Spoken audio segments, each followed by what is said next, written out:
5:28 mga kababayan at nagbabalik po ang Panahon TV. Alright, alam niyo matutuwa po kayo sa aking ibabalitang susunod dahil nga po bumababa na nga po yung mga naitatala nating temperatura. Silipin po natin ang ating minimum and maximum temperatures. Ang ating minimum 23.7 degrees Celsius, naitala po yun ng 6 a.m. Ang ating maximum is 30.7 degrees Celsius at naitala po natin yan ng 11 a.m.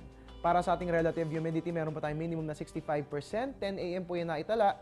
At ang maximum po natin is 100% at naitala po yan ng 6 a.m.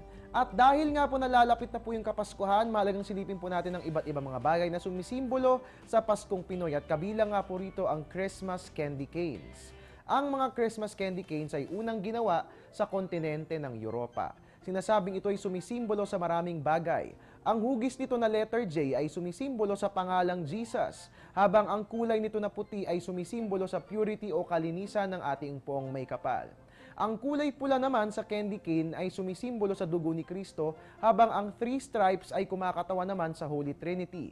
Ang peppermint flavor naman ng candy ay sinasabing kapareho ng lasa ng hyssop na associated sa purification at sacrifice. So as you devour your candy canes this Christmas, isipin po natin si Jesus na siyang dahilan ng ating pagdiriwang.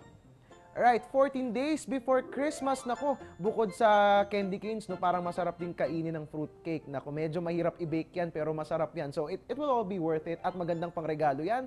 So, kung wala kayong pangregalo pa, wag na kayong mag-shopping, mag-bake na lang kayo ng mga goodies na I'm sure matutuwa po ang inyong mga friends. And alright, para nga naman mag-i-updated tayo palagi sa lagay ng ating weather, you can follow us on our social media accounts. Sa Twitter at Panahon TV, sa Facebook, hanapin lamang po ang ating fan page, panahon.tv, and you can also visit our website, it's www.panahon.tv.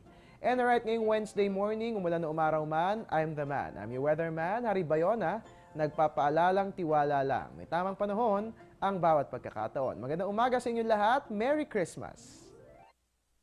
Ang programang ito ay hatid sa inyo ng Air 21. Sagot ko, padala mo!